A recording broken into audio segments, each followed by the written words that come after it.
1 second, guys.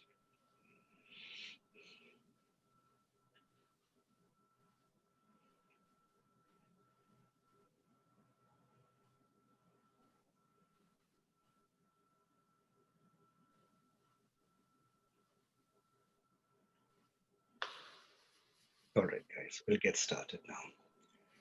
So let us review what we did the last time. Python intro. We have intro to Python.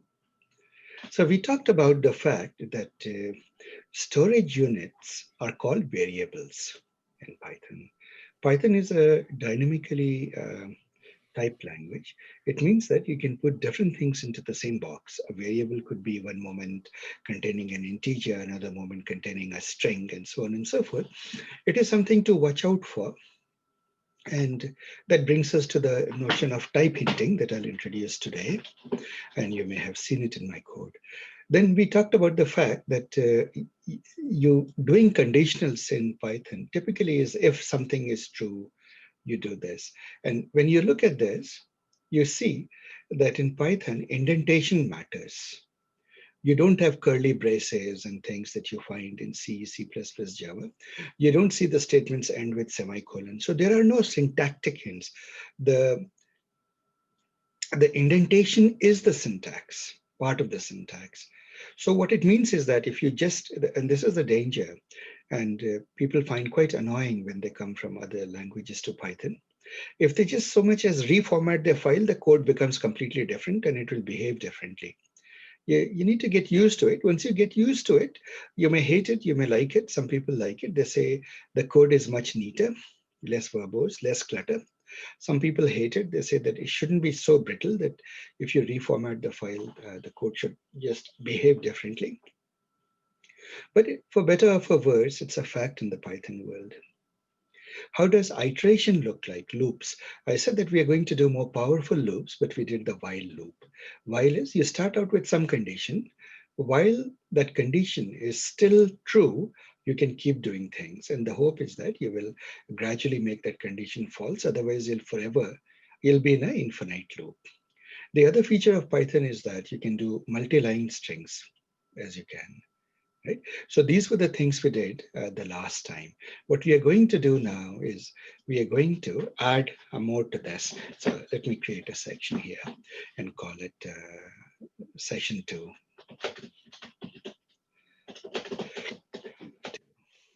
September 19th. September 19th, 2020.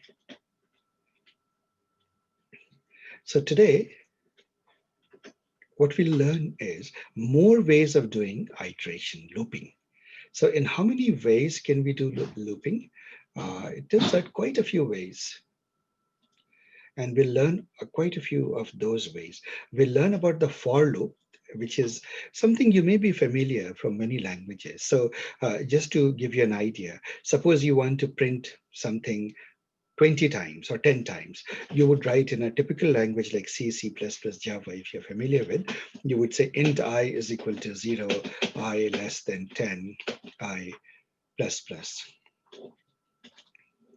Does this make sense, guys? Does this look familiar to you? I'm sorry. Right. Do Yes. right. So you do. You have. Hang on, guys. I need to be able to see it. Do something. This is your typical. This is. Let me just call it the classic for loop. The classic for loop in C, C++, Java. Now, how does it, and I'll just comment it out just to, because this in Python would not be a valid syntax. But before I do that, observe that you start with 0 and the endpoint is not inclusive. In most computer science programming language, the rule is the left inclusive, right exclusive. You include the 0, but you exclude the 10. It's a right inclusive, left exclusive, left inclusive, right exclusive rule. Let me just call it a basic mnemonic. Left inclusive, right exclusive, right? So in other words, mathematicians also write it as, those of you who are familiar with mathematical notation, they will say A, comma, B means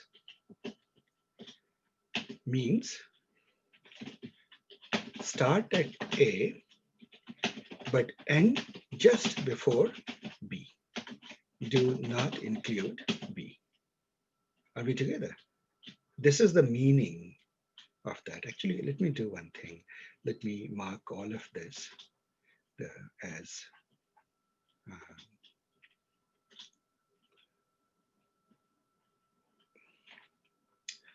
not the classic loop for Java.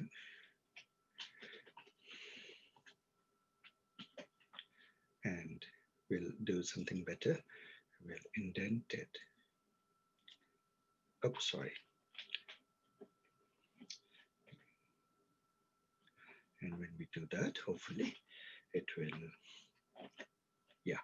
So this is our node, the classic loop. So how do we do it in Python? It's a good question to ask. In Python, we do it slightly differently.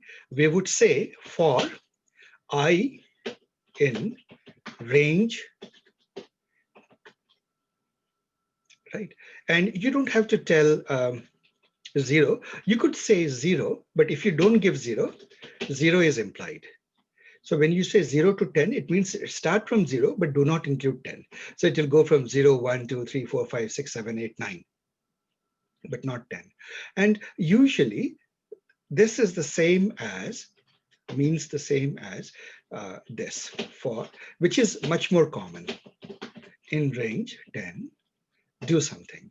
Now we will see do something. Let's say echo, print, print I.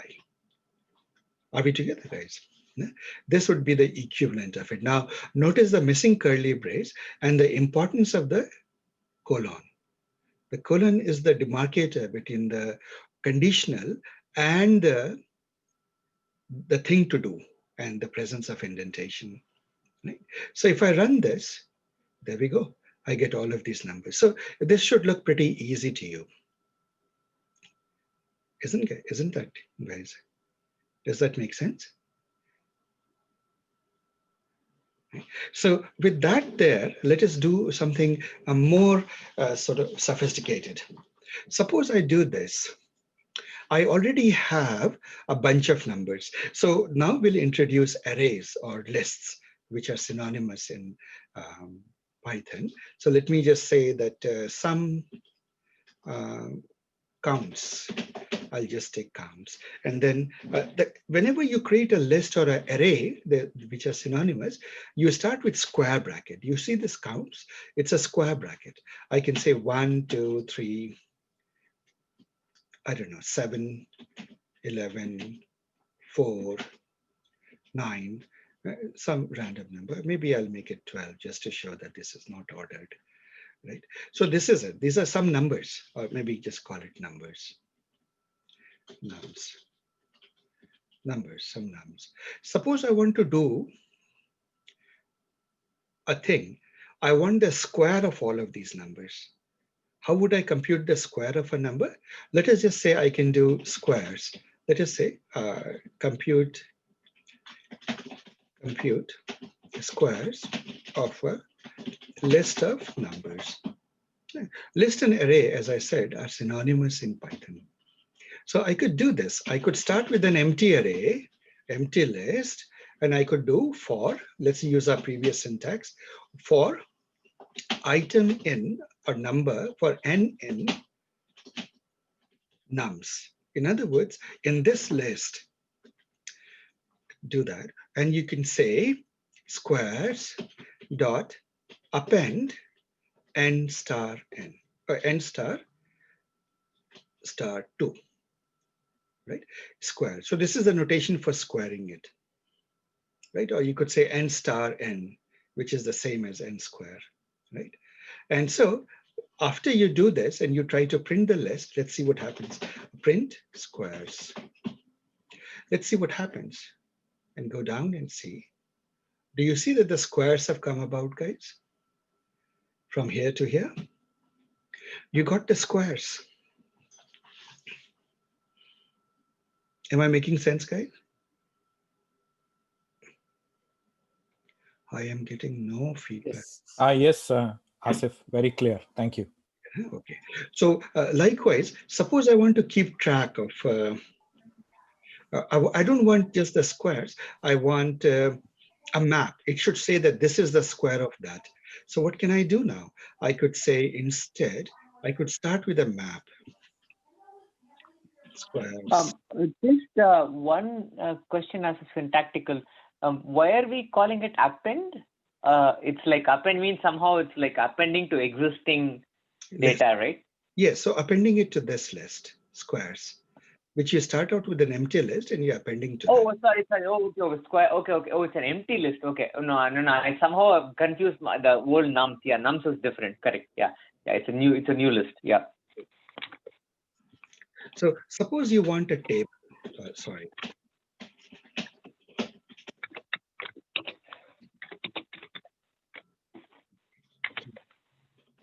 Value pair.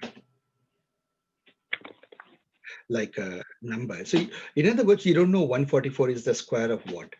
And square. Square. So suppose you want it like this, a key value set, right? Just say value set. So then how would you do that? What you do is there's a data structure, call a map or a dictionary. Right? Let me just call it squares dictionary. People, what in C, C++, Java people call maps, hash map, etc., or hash table. In Python, will they use the word dictionary? So whenever you just assume it. Oh, guys, somebody is typing furiously. Could you please mute yourself? So for number in nums, now what I would do is I would say squares and then key. What would be the key? The key is given in by this. You would say n, and you would say is equal to n star star 2, right?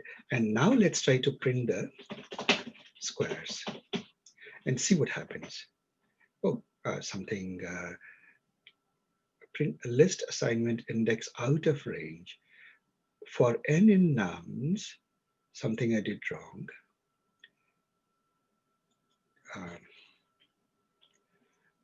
N is square dict.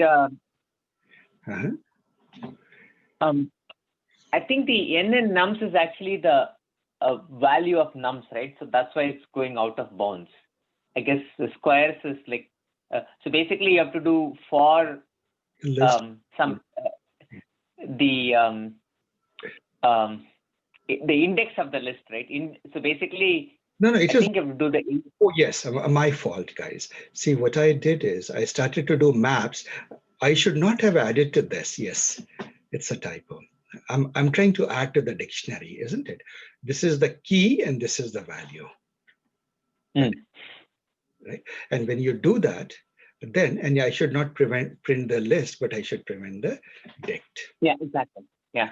So now we can see it as a table, guys. You see 1 square is 1, 12 square is 144, 3 square is 9, 7 square is 49, 11 is 121, and so forth.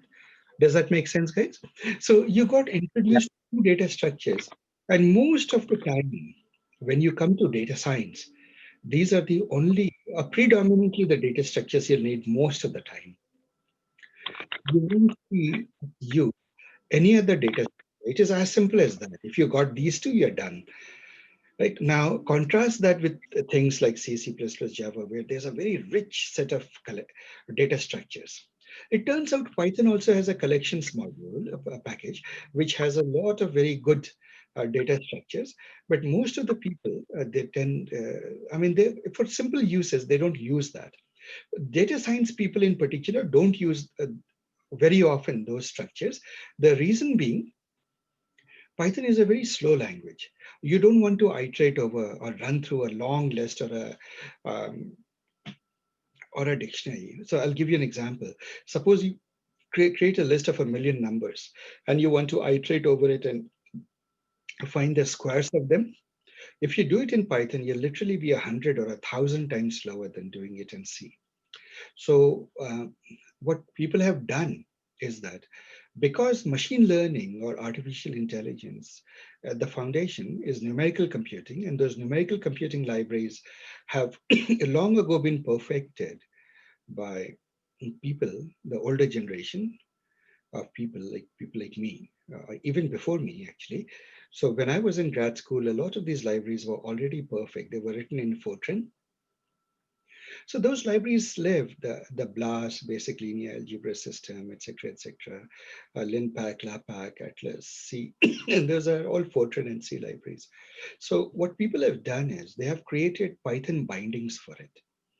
And when you use that, then your operations are extremely fast, like lightning fast. Are we together? So maybe I could sort of illustrate that. I don't know if this illustration will work. I'm just doing it off the top. But first, let me introduce how you can do that. So when you create an array, so suppose you create an array in nums, right? One way to create some numbers. Let me just use L, simple list. Right? Simple list is simple array is equal to, you can say, range 0, let's say 0, or you can say 1 to 1 million, 1 0 0 0 0 0 0. So it's a 1 to 1 million, isn't it? Array. Let's see if this runs through, by the way. Yes. And so what is the length of this? The way you find the length of an array is, you can say simple, apply the length command. Length command can be applied to all sorts of things in Python. And when you do it, it will say there are 1,000,000 items. So see if I didn't understand the use of the constant there. Inside range, you said 1 comma, and then you had a 1 underscore something. Oh, right. So the underscore is just for readability. Otherwise, you're busy counting zeros. So you just for readability, you put underscore and you put it in groups of 3. That is how we in the US we always go in terms of 1,000 million, billion, trillion. So this is the equivalent of a comma in normal notation, but since comma has a special purpose. Yes. Okay. Exactly. Yeah. You got it. You use underscore here. And so suppose I do something, and I hope this experiment works. Suppose I want to find the squares, square of array. So how would you find the square of array, right? Let us say that this is, we use our typical list, what we just learned. So how would we do it by now? For n in simple array, right? For n in simple array, square of array is equal to, you would say, sorry, n star n, isn't it? Or n star star 2, let us say. Let us run this and let's see how long it takes to compute it. So I'll hit enter. It took 179 milliseconds. Unfortunately, my machine is a bit of a beast, so I wish I could show it more illustratively on a slow hardware. Now, what happens in Python, for data science, especially in our field, we don't use arrays like this. We just try to avoid it because it's too slow computationally.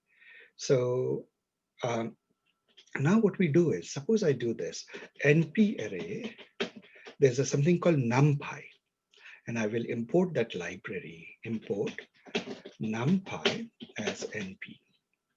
So what numpy is, it is basically the arrays, multi-dimensional arrays that are actually implemented in Fortran underneath it.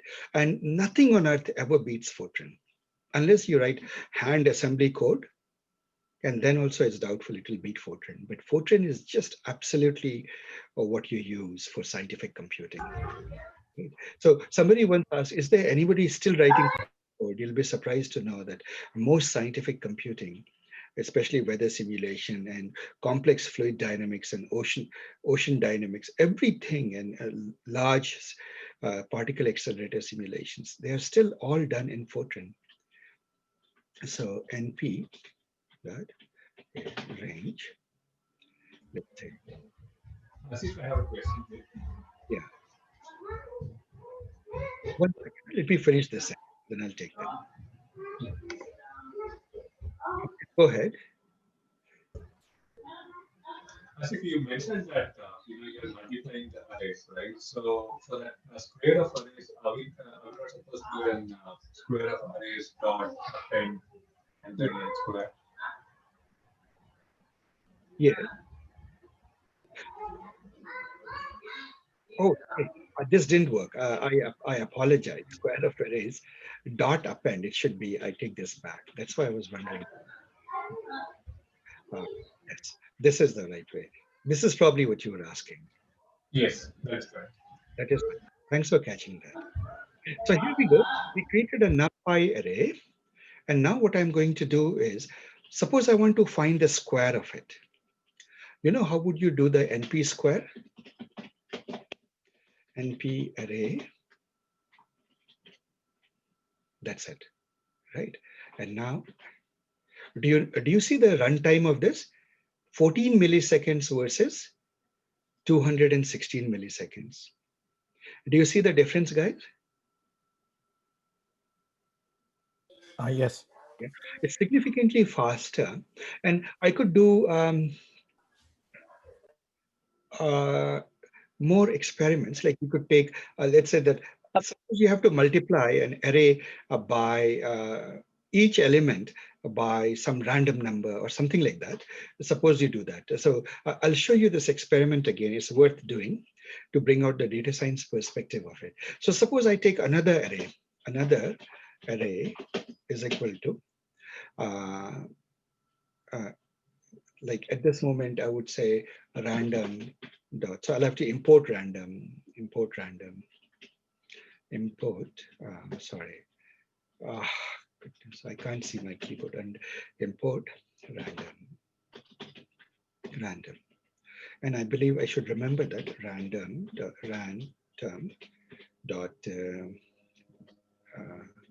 normal 0.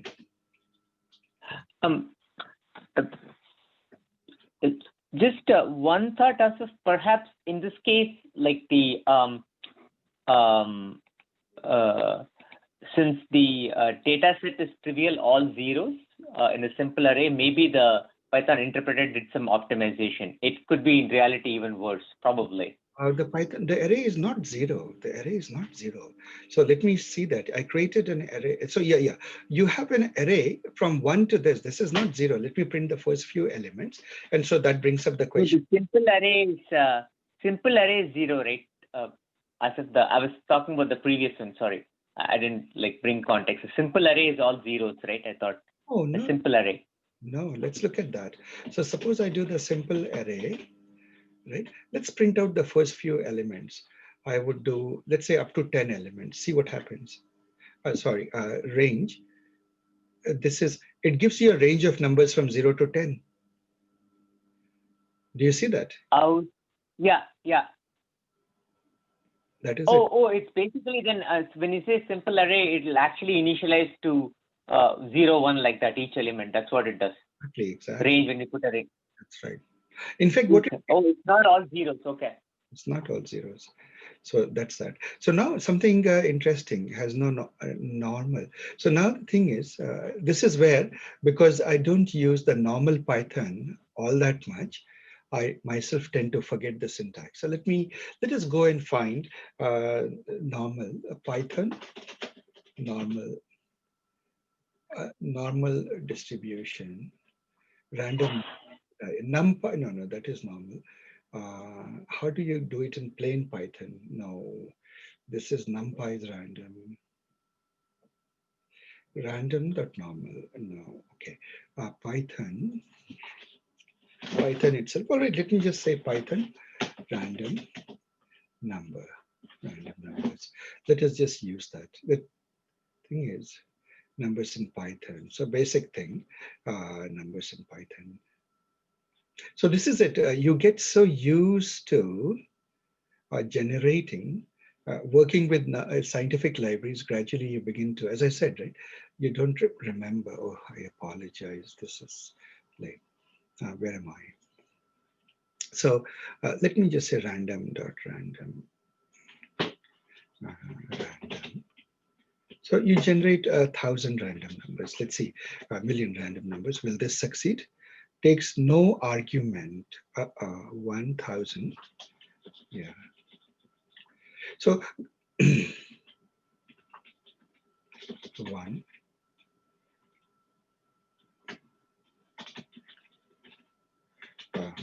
times this. So here we go. We have created about 1,000 random numbers, another array. And now I'm going to multiply the two elements of the array. So imagine that you do dot product. Means you do a pairwise multiplication, i.e. a pairwise, element-wise multiplication, element-wise pair multiplication. So how would you do that? You would say that for, let's say, number in the one array, X, Y, but now you need to travel through both of the arrays at the same time.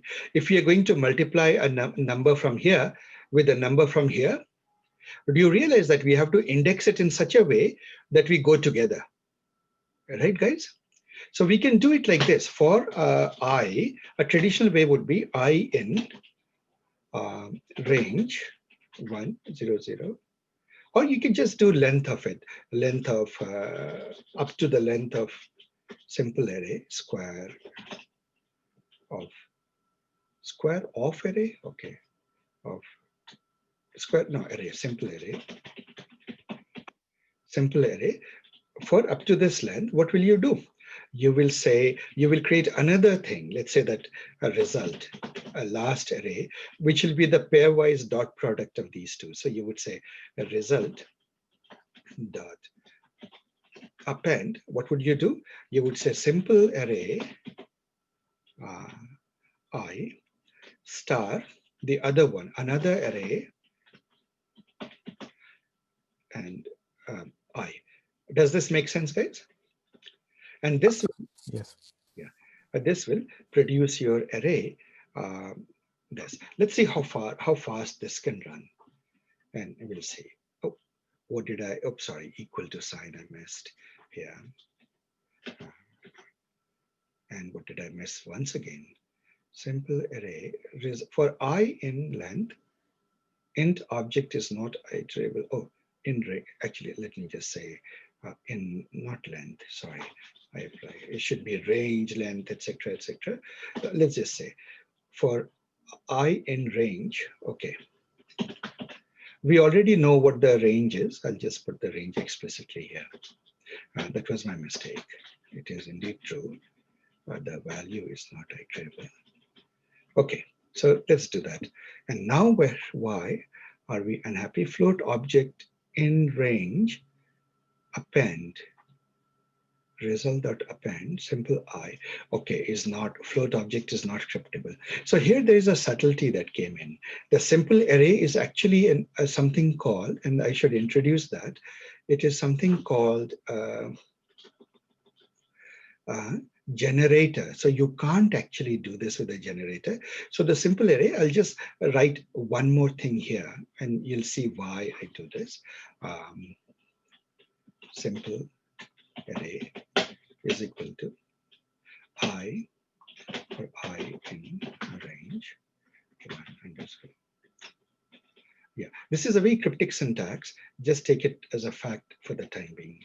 And result is simple array I times another array I.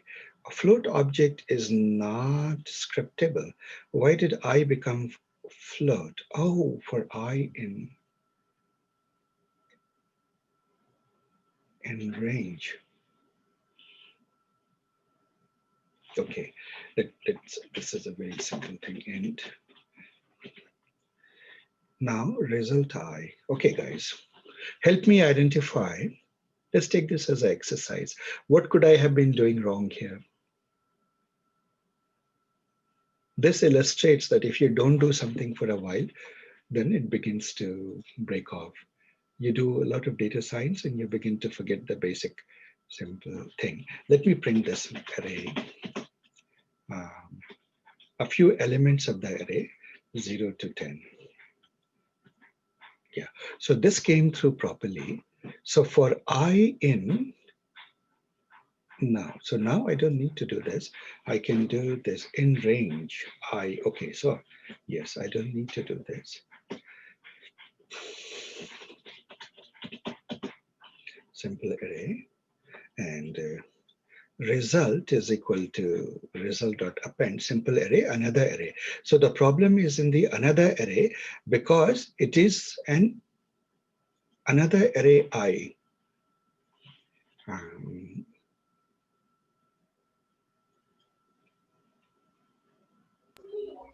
Another. Can you look at the data type of that? No. The reason is this happens to be random. Yeah, this was the problem here. See, you can't iterate over it because it's just a random number. It is one number. So I have to do for I in, and I'll explain what this syntax is. I random for I in range. This is the funny syntax I wanted to explain, but let me use it before I explain. Yes, now it will go through. Everything will go through. So that was it. The rest of the code was fine. Yeah. So when we so at this moment, let me make the point I'm making. But assume that this produces an array of random numbers. Do you see an array of random numbers? A million random numbers printed out the first 10. Let me comment this. Produce an array. So this was it. Actually, I really think I'm using the Python's native random after a very, very long time, almost years. Generate a lot of random numbers in Python, plain Python, not use one of the libraries. So this is what this does. And simple array is just a bunch of numbers here. Actually, I didn't need to do any of this. I in range would have been just fine. But here we go. We are multiplying these two, and it took 129 milliseconds to do. Now, see what happens if I do a similar bit of code using NumPy. So suppose you have a NumPy array. So let me just take the array to be X. Right? X is equal to np dot a range, pretty much the same thing I'll do. A range 0 to 1, 1, 0, 0, 0, 0, 0, 1. Right? You have an array of this. I will also generate a y. Now this time I'll use numpy.random. Import np numpy dot random, right? As random. And now if you do is equal to random dot normal. I'll just take I could have done random or 1, and I'll take a number 1 underscore 0, 0, 0, 0. So many values. Now see how fast it goes. And this is the point. Suppose I want to do a dot product. First of all, look at the simplicity of the syntax, X star Y. Right? I'm sorry. One has a shape greater than 1, NP array shape 0, 0, 0. Let me look at my keyboard. Then we have notice. So guys, notice the difference. Here, you see this syntax. We are multiplying these two arrays. It takes 129 milliseconds. And this takes 11 milliseconds, right? And it gets much worse if I add a few, let's make it a billion. Oh, goodness. Give me a moment. 0. And suppose I do it for a billion lines.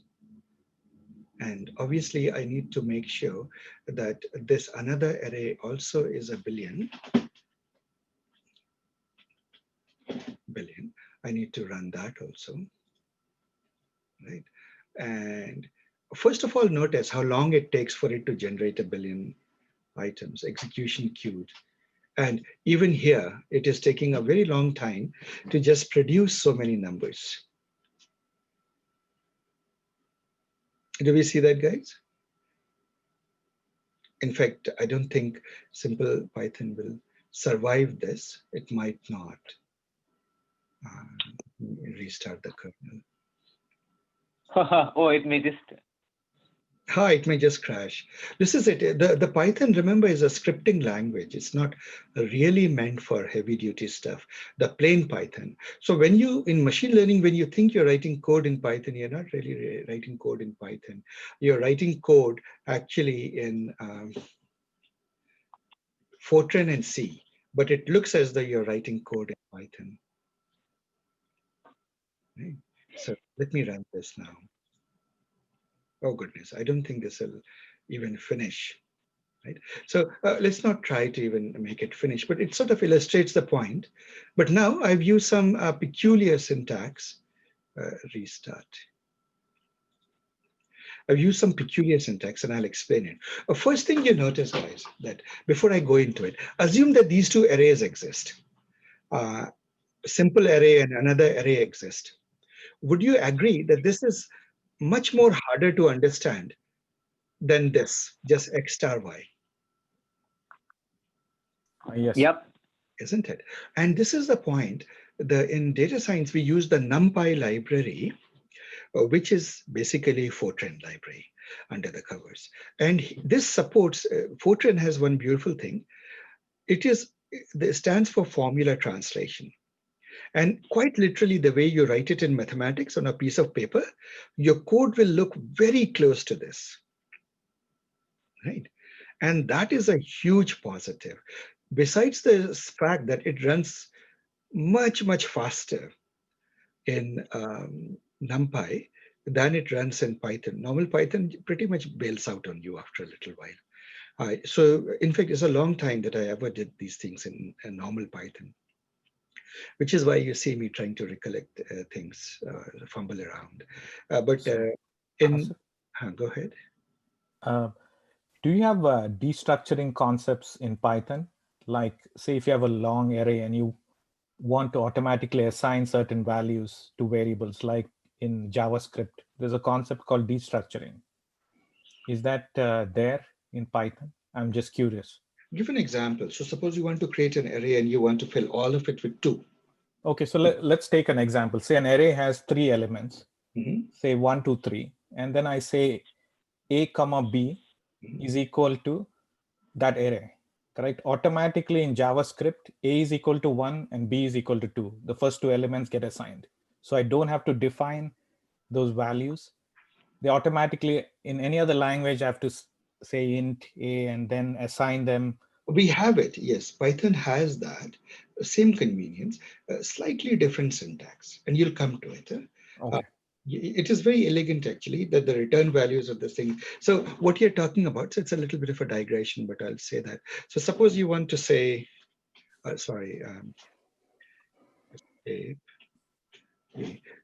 suppose you want to do like this.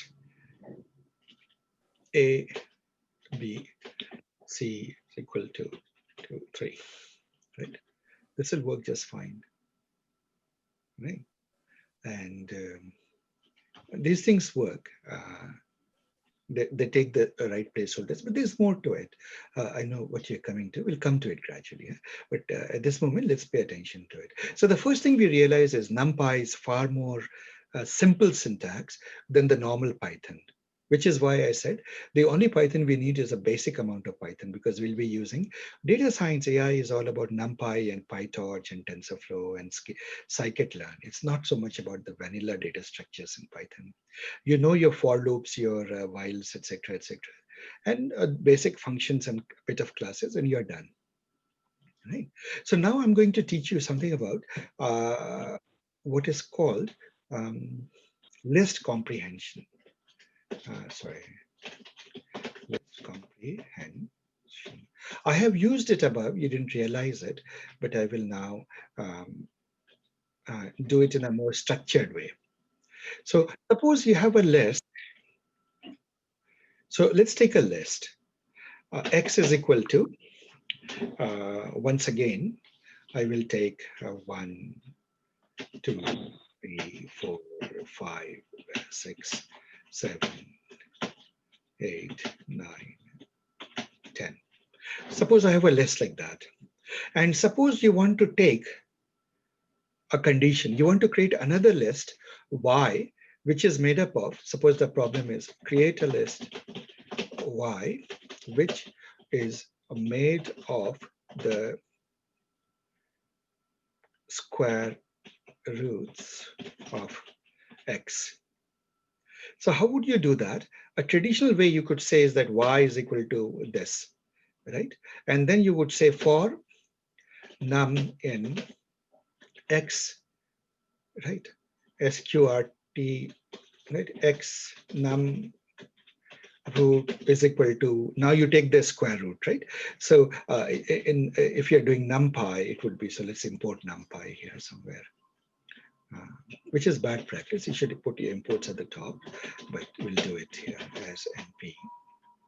And you go here, and again, let me center it, npy.sqrt x, right? And you can say y.append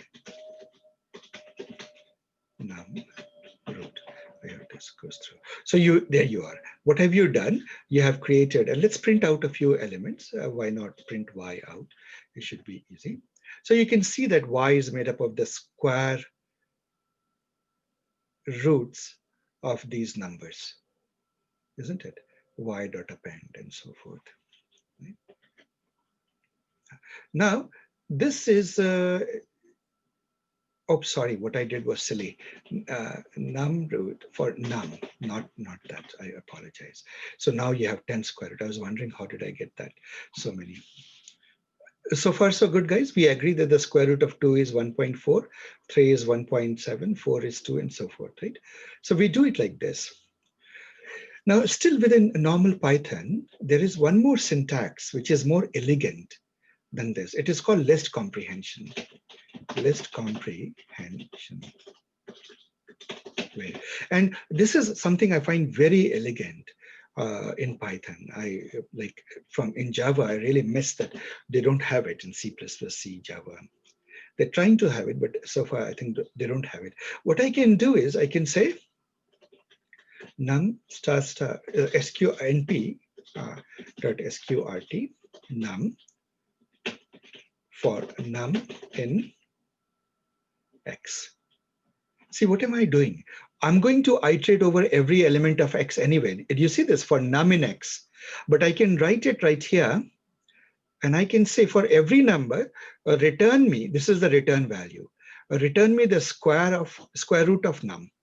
And now what happens is, you will notice that this produces for you the same result. Do you see this, guys? Now, you would agree that this is, once you get used to it, this is a bit more elegant than this. Would you say that? Yes, Asif. Definitely super elegant, actually. Yeah. So Asif, you're running for that list, it's basically returning a method, correct? So you're calling a method for the right-hand side. Yeah, no, what it is saying is that for every number in X, take the square and that's the return value. So you collect that into a new list. Okay. So it's a mapping from a list to a list. If you think functional programming, right, list comprehension is pretty much a mapping from one list to another. You just tell which function you're applying to that, each element of the list. Okay. So NumPy square root is the function you're applying to that. It will work as long as there's a one-to-one mapping, I guess, right? So it's a one-to-one. If there is a one-to-one, that's the only case it will work. No, so that is another beautiful thing. It doesn't have to be. So let me show you what if I want to take it only for even numbers. So suppose I say z is equal to list comprehension np.sqrt num, right, for num in x if num is equal to Interesting. 0. So basically, it's at the back. It's creating a dynamic. It's actually a dynamic array like Java, like probably like a correct. It's the dynamic. It's the list is dynamic data structure. Right. So now you see. Right? Now what's it doing? It is computing the square root only if it is an even number. Right? Interesting. Yeah. So you can do pretty amazing things in Python just by using list comprehension. So Asif, there you're using dot square root of num. Say, suppose I have an independent method, I can call that method and provide num to it, and that would return that particular result. Let's do that. Huh? Let us define. I didn't teach you functions, but let us jump ahead and define a function. Yeah. Function. I will do. Let's just say translate.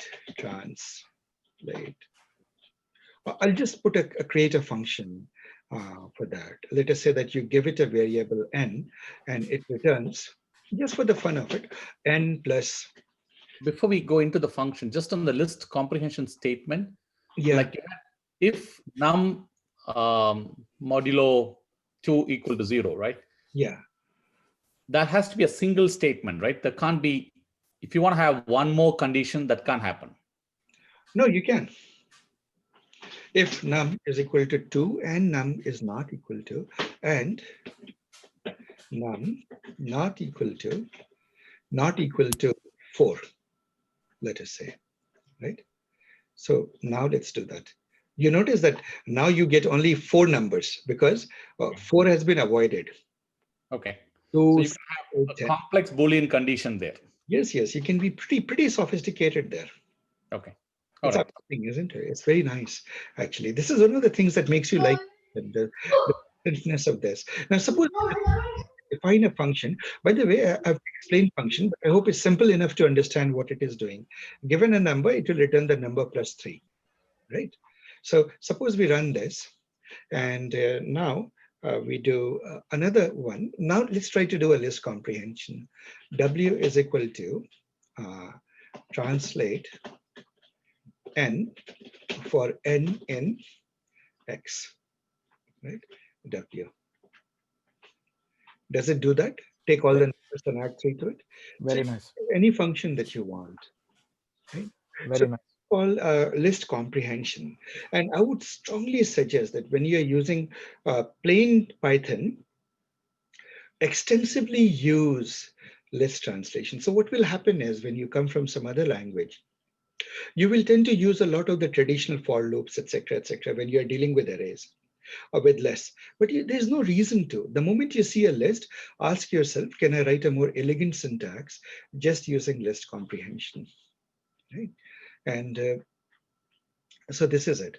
Now comes a thing about NumPy. How would you have done this in NumPy? NumPy would have been y. Let me just use a y NumPy is equal to np sqrtx. This looks the NumPy version of it. What do you notice? Now, how many of you are impressed that you can do it like that? You don't have to do even list comprehension. So this is called NumPy broadcast. The operation is automatically broadcast. The concept in broadcast. So this is a NumPy, or the data science specific construct. We treat lists as vectors. So in mathematics, we can take the square root of vector, and it would be the square root of every component of that vector. NumPy will respect that. Do you see that, guys? Is this simple to understand? Can you repeat broadcasting again, please? See, what is X? Just to remind you, what is X? It's an array of numbers. It's an array of numbers. So let me just print it out, X, right? See, so, specifically here, X is an array of integers and yeah. Y NumPy would be an array of floats. Yeah, and it doesn't matter. It doesn't matter. It will auto-convert it to, yes, this is it. Here it is. So X was this, and what is Y? It is this. So Asif, you do not have to traverse the entire array. What you're saying is automatically did the square root of those numbers and provided a new array. Yes. So it will do to every element, it will apply that function. Yeah, this is fabulous. Really, really fabulous. Yes, and that is the power of the AI libraries in this, and which is why I told you guys, right, that it is good to know Python, enough Python, but you don't have to go overboard in Python, because the machine learning libraries that we use are very specific to machine learning, and they are just amazing. So Asif, now a curiosity question. So you put Y NumPy equal to NP square root of X. Yeah. Let's say you had an arithmetic term after that, plus another array operator, and the cardinality of that array is not the same as this array. So let us add 3 to these numbers, huh? All of them, or 300, so that it becomes obvious. Even this will get broadcast. Any operation you do will automatically happen to every element of it. Do you notice that the result is every element now starts with 300 plus something? And if that's another array whose cardinality is not the same as the cardinality of X, then what happens? Right. So the overall array will return the cardinality of X, which is 10, the result array. And so to every element, you're first taking the square root and then adding 300. Now, instead of 300, if I had another, let's say it's NP square root of Y, and the cardinality of Y was slightly different from X. Yeah. So let me just say power X 4, the 4th power of X, let's say, right? So now let's see what happens. Sorry, you can't do NP power. The syntax is wrong. What did I do? Has no attribute called power, EXP. Okay, let me just do EXP. That would be, why am I having this issue? Exponent is there. Return array must be of array type. Yeah. So this is, first let us see what type it is. So yeah, we have to go a little bit slow. Let us go a bit slow, print it out and see what comes out. Print this. It is not letting us do NP to the power 4. Okay, let me do it the other simple way. You have X. See, the moment you have, because X is not a NumPy array. Did I not make it a NumPy array? Yes. So one of the things you have to remember is that when you deal with NumPy, try to only deal with NumPy. Like start with an array that is inherently NumPy. So let's redo XX is equal to NP that array of X. And then print X, and then first do this thing, and then I'll show you what we mean by that, right? So you see that, and now let's try to do ZZ is equal to NP dot EXP. Let us say we take XX3, right? And then we do print 3, print ZZ. Let's see what comes out. Something it didn't like. A broadcast, see, it's making a broadcast complaint. Return array must be of type. Arrays must be of type this. So it is array. Yeah, maybe it doesn't like that. Okay, I'll just to illustrate the point you're making. I'll come and figure it out. Let's take the 3rd power of it directly. So now you have 2 arrays, both of them with 10 numbers. And your point was that, can I apply broadcast to the first one, right? This will lead to a broadcast value, the squaring of each number. And can I therefore add either ZZ or directly XX star star 3, right? And this will go through just fine. Premji, that's what you were asking. One second. So I was actually trying to see if the cardinality also will match, Asif. So in this case, the cardinality is the same. Yeah. So let's say X has cardinality of, in this case, what, 10, right? Let's say we had another array Y, which was cardinality of 7. Then it will fail. So I'll tell you that. So Y is equal to NP dot array. Let us say this. Let us just take something 2, 4, 3, 2, 4, 5. Now the sizes are different, isn't it? And now see what happens when you try to do this. If you dot array, as if you have a comma there instead of dot. Oh my goodness, yeah. This is it. So when you look at this, what is it complaining? Broadcast, remember? And it will give you the message, value error. Operands could not be broadcast together because their shapes are different. One is 10, the other is 3. Okay. Right? So it will give you those error messages. So the big lesson to learn here, guys, is that we should use NumPy as much as possible. So take it as a exercise that today you will go and get introduced to NumPy. NumPy is just magical. And most of it is, if you remember your high school algebra, you know NumPy. So NumPy API. Suppose you go to the API doc of NumPy reference. What you will notice is that you almost don't have to learn anything. Let's go to numpy.org, docs, manual, etc. Arrays. So how do you deal with n-dimensional arrays, etc., etc.? Broadcasting is something worthwhile learning. Actually, let's look at the API, NumPy, Py, then PyDoc.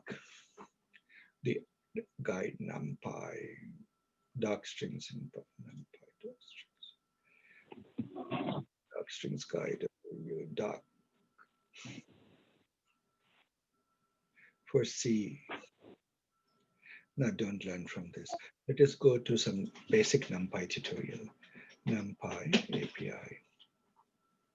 API doc, right? And NumPy documentation. Let's start from here. So here it is. You can read the documentation on the web, right? And you can see the API reference. So do the quick start tutorial. You'll be absolutely surprised how easy it is to pick it up. Once you have installed NumPy, you play around with the arrays, but you have to become familiar with it. See, it is easy, but it doesn't mean that it won't take time. It will eat up the better part of your day to understand this, do all these very basic operations, adding arrays, multiplying arrays, and things like that. And I would like to say that today, just give to that before next time we'll do functions and other things. But see, more than anything else, the heart of machine learning, right, is arrays, multidimensional arrays. So you have to know NumPy, and in PyTorch, you have to know tensors. If you know these two things very well, you will realize that other things come very intuitively. And NumPy is as close to just writing mathematics on paper as you could be. It is, once you get used to the syntax, right, it's very, very, very intuitive. So how do you learn the basics? So I would say that give today, tomorrow to picking up the basics of NumPy. Asif, am I right to assume that NumPy, although we keep referring to it only in the context of arrays, it can also do all the matrix calculations, right? Yes, multidimensional arrays. Absolutely, absolutely, it can do that. All of that. Whoa, that's it.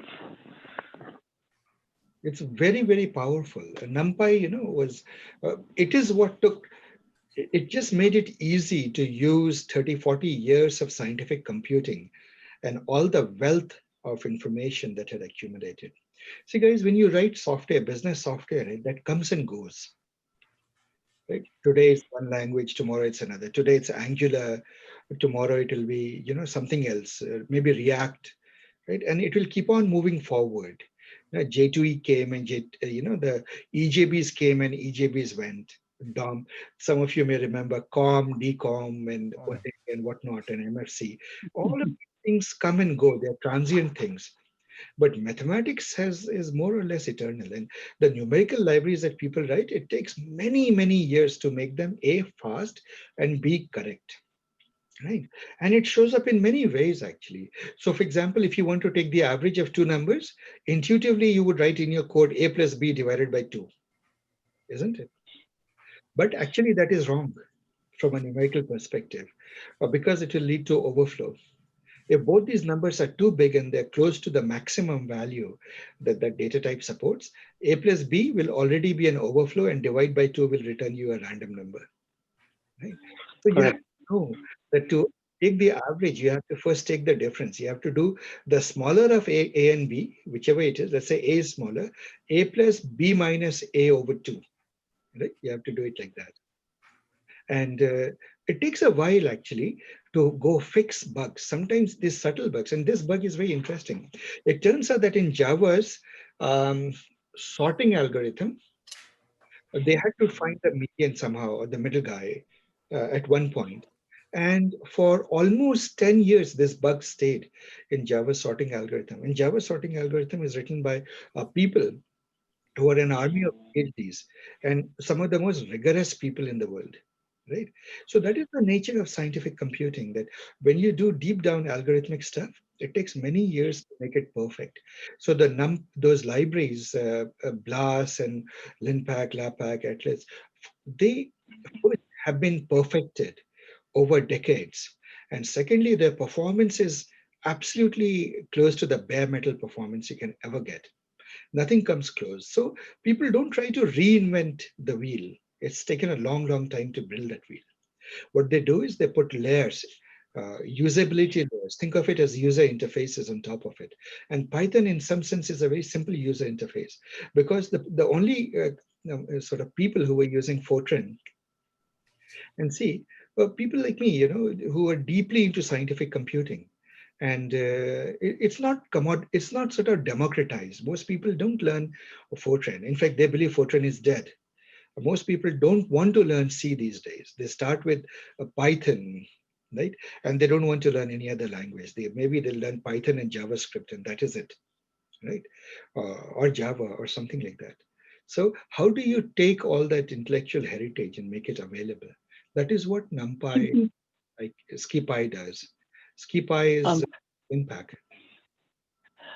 So as if in Python, it's an interpreted language, right? Are the so basically for the libraries, are the executables already available when the interpretation happens?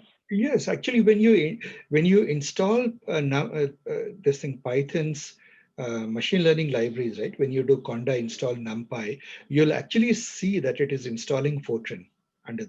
If you look at the messages when it does the installation, you will suddenly realize that it's installing Fortran.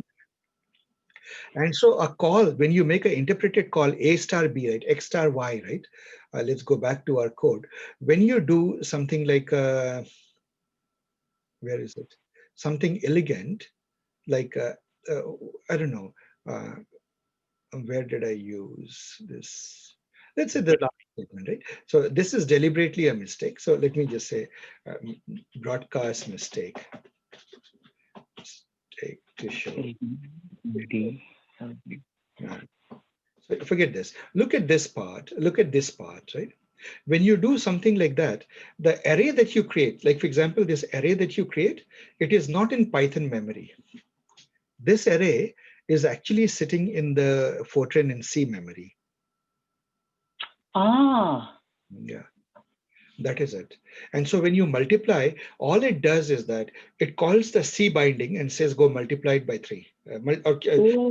Third power of the array. Interesting. Very interesting. So basically the C, it's literally that C Fortran, that library is pre-compiled to that platform and made available as a library. Everything is there. Absolutely. It is it. Oh, and then you use that super fast malloc and all the super efficient routines, I guess, like under the hood. In fact, because it's Fortran-like, a lot of these things are in Fortran, so there's not there is no pointers. It's extremely fast. It is what today we call cache conscious algorithm, right? The beauty of that is data will be highly contiguous. They will load in memory, in not just the memory, they will load into the CPU cache. And quite often the computations can be done in the L1 and L2 cache itself. You don't even have to go to the L3 cache. But you can imagine how billions, like literally millions of times faster the entire thing becomes. So I mean, it's exploiting the locality of reference property, right? You know, the array is contiguous, it's just exploiting that property. Exactly. Yeah, I mean, very nicely. Yeah. Asif, do you have for each loops in Python? You know what I'm saying, right? Elements. The JavaScript for each syntax is not. Okay. Say list comprehension is your for each. Okay. Okay. So there is also something called a generator, which does a lazy evaluation. So let me explain that. So for example, if you do this, let me call W lazy.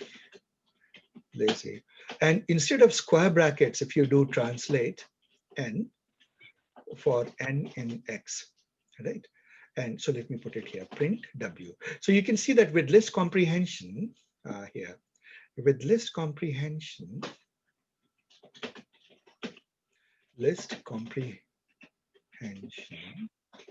you get eager evaluation. Eager evaluation is a fancy word of saying you get exactly what happens is exactly what you think happens. Namely, all the values of W array are computed. But when you do, with these things are called funny things. These are called with generators. It is lazy evaluation. Now, why would that be useful? Let's see, print W lazy and see. See, when you notice that I printed W, it actually produced the numbers. But if I just change the square bracket to curvy bracket, and I try to print W lazy, it doesn't do that. It actually gives me a generator. Generator says I'll evaluate it if you ask me to evaluate it. So if you iterate over me, then I will do that. So suppose you say for wow. W lazy. The reason is it gives you optimization, because if you can give a formula and you can say, suppose you want to do it only for first 10 elements or something like that. Then you don't want to compute the entire thing. But if you do that, it will still produce the same result, right? Because then it will lazily evaluate it. Right? But the beauty of this is, suppose you do this. Why is this elegant? Suppose you did this for I in range 3. So let's say that, imagine that 3 is a huge number. Huh? So suppose that you do a print num. Then what happens is the rest of the translations are not even printed. So print only, compute only on demand, right? And so what happens is here, these three, what did I do? Print for I in number, so hang on, W. So I don't think you can index into W, but we'll try it. I think this will throw up. For I in W, I think it will throw up. No, it did, it computed it. So what happens is when you ask for 3 elements, it will only compute the 3 elements. So what's the advantage of this? Can you identify the advantage of using generators? Guys? If the function takes a lot of time, you save it. Yes. So those values that you don't refer are never computed, and that's a massive saving. So generators, I would say, is one thing that I find most Python programmers don't use. But you should ask yourself, is a generator a better thing to use here? It's one of the best practices that more people should adopt, using generators. So Asif, in JavaScript, there is a concept called generator functions too. But in that case, the generator function can return multiple values. And you first get the first value, say next, and then gives you the next value. It commutes the next part of that method and then goes on like that. I don't think they mean the same here, but yeah. Here it is an iter. You can do that. You have to put a iterator over it.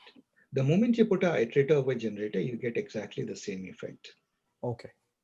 But I think they're trying to create, in that case, I understand why they did it in JavaScript. I think they are trying to create like a thread concept in JavaScript. So if you have a thread concept, you fork few threads and you want to get the information from there and then move on, and then generator functions is useful. yeah, maybe. Yes. I don't know the threading, the underlying architecture of JavaScript. I just know JavaScript as a language, and on the surface, the syntax of it, but its underlying things I don't understand. So I can't comment on that. Okay, thank you. Asif, sir, sorry, go on. Go ahead. Go ahead. Thank you. So what is the keywords or something that is showing that it is a generator? Like, can you explain the syntax? Yeah, this is it. When you print it out, do you see it says that it's a generator object? Try when you print wlazy, you don't get anything. You just get the word generator object. So wlazy is a variable, right? Wlazy is a variable, and that points to a generator.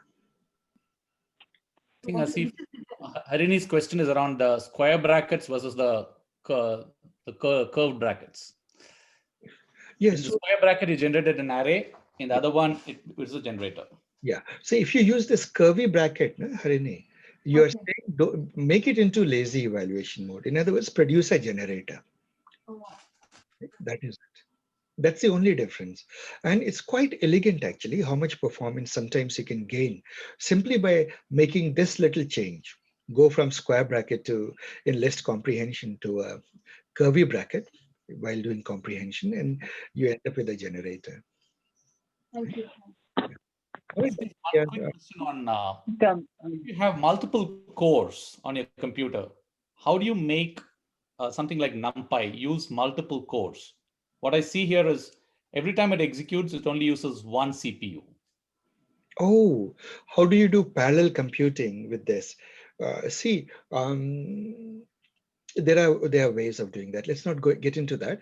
But the simple answer is yes. So first of all, right, NumPy is lightning. When you look at libraries like NumPy, under the covers, they are very smart. You don't know how it is doing it. It's doing it in a very smart way under the covers. And there are ways to give it very explicit hints. I was wondering if it's something that we will just add as a declarative somewhere and then it starts using exactly. all the code. At the beginning of your code, you just declare this and then that is picked up. Okay. And so there's a lot here. Then Dask and other things. So we'll come to that. See, here's the thing. Let's begin to learn to walk before we run. But we'll come to that. All of those lovely things are there. See, scientific computing libraries are just amazing. Pick up enough Python that you can enter into the scientific computing libraries. And after that, the AI libraries. And AI libraries are like absolutely the way next level compared to normal Python. Because they are leveraging not the syntax of Python so much, they are leveraging the underlying Fortran and C, which are absolutely as fast as it can be. You're leveraging 30, 40 years of work there, 40, 50 years of work. But as it's trying to connect the dots, I was wondering, like, that's more of a distributed system design problem, right? Like, the problem exists whether you do NumPy or standard Python, right? That like basically that CPU, that process CPU core still exists. Right? That problem still will exist, right? I thought it's independent of it, or is there something? No, it goes more basic. You do it in Python, it's an interpreted language.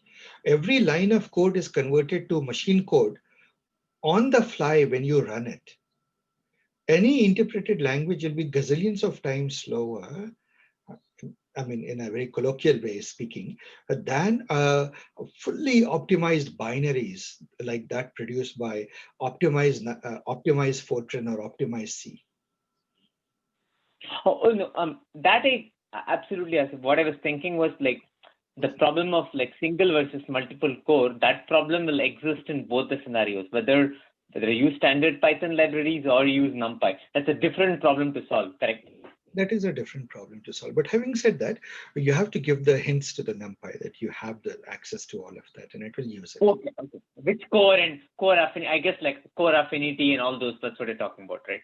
Yeah. Like all those smart. Yeah, you can do that. You specify the number of. You don't even have to give affinity to a specific cores, but just declare that these are the cores, and you run with it. And see what happens is that we are talking of NumPy. Fact of the matter is, NumPy with all its power has one tremendous limitation. It runs in CPU memory. CPU is a general purpose thing. It wasn't designed for floating point operation. The other thing is NumPy's basic unit float is a 64-byte float, right? Okay. Machine learning and gradient descent, actually, you don't want that high degree of precision. You want to actually use 16-byte precision, very low precision floating point operations, because your numbers are between 0 and 1, you're doing gradient descent. 32 is the standard. 16 sometimes gives you amazing results without loss of accuracy, and it runs almost 10 times faster. So what happens is that you want to run it, first of all, on actual tensor, dedicated tensor processing units. So when you NVIDIA's card and Google's TPU in the cloud, they have dedicated tensor operators. They are meant for matrix multiplication and differentiation. Literally, imagine, see, Intel is written on the Intel 32 instruction set, right? IA32 instruction set, isn't it? And now they have expanded it to IA60, AMD 64 and all of that. But imagine an instruction set that is designed from the ground up to only do matrix multiplication and differentiation. That is it. A very tight instruction set designed at that level. So you can imagine how blazingly fast it will be. That is why there was maybe I show you a demo. It's an old demo that NVIDIA did as a marketing stunt, but it sort of proves the point. I'm not being a shell or a mouthpiece of NVIDIA, because this is generally true of all tensor processing units. It's an old demo they did once, NVIDIA Mona Lisa demo. Okay, so guys, I hope you can hear my sound. I'll make sure that you can share computer sound. Just watch this for a moment. Demo GPU.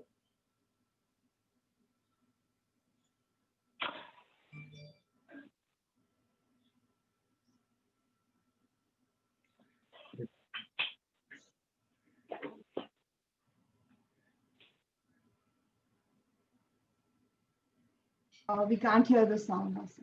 Yeah, we can't, nor can I. So let me go to the one where the sound is more clear. We'll do this one. No, oh, sorry. Oh, Leonardo, and he's going to paint a picture for you guys. Actually, let me start from the beginning. All right, I introduced to you Leonardo, and he's going to paint a picture for you guys in the way that a CPU might do it, as a series of discrete actions performed sequentially, one after the other. In 3, 2, 1. Let me speed it up.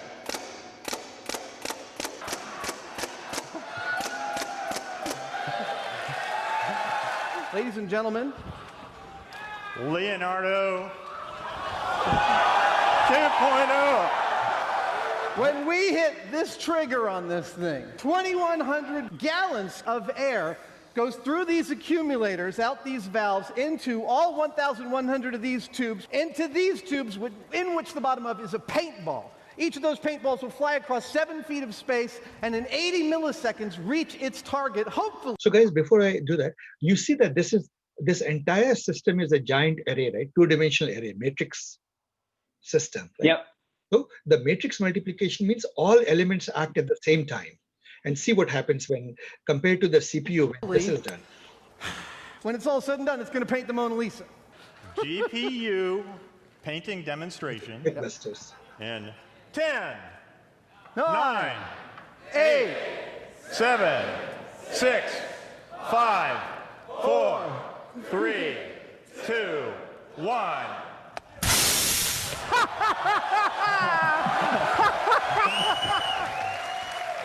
Ladies and gentlemen, science class is now over.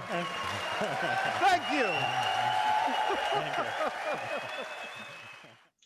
So I hope, guys, you with this 10, video, you 9, see 8, 7.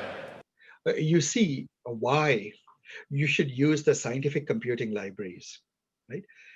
NumPy is this: when you're running on when you use PyTorch, right, the tensors, and you use TPUs, your performance is this. So if you guys have a laptop that doesn't have a discrete graphic card with a CUDA support, you are doing it like the first Intel CPU, dot, dot, dot, dot, dot, sequential computing. Whereas when you do it with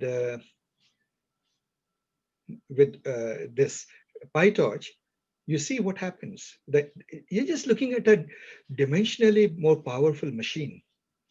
Right? And that is what is used for AI these days.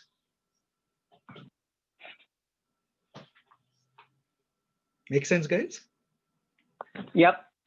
That is it. And so today we have been 1.5 hours.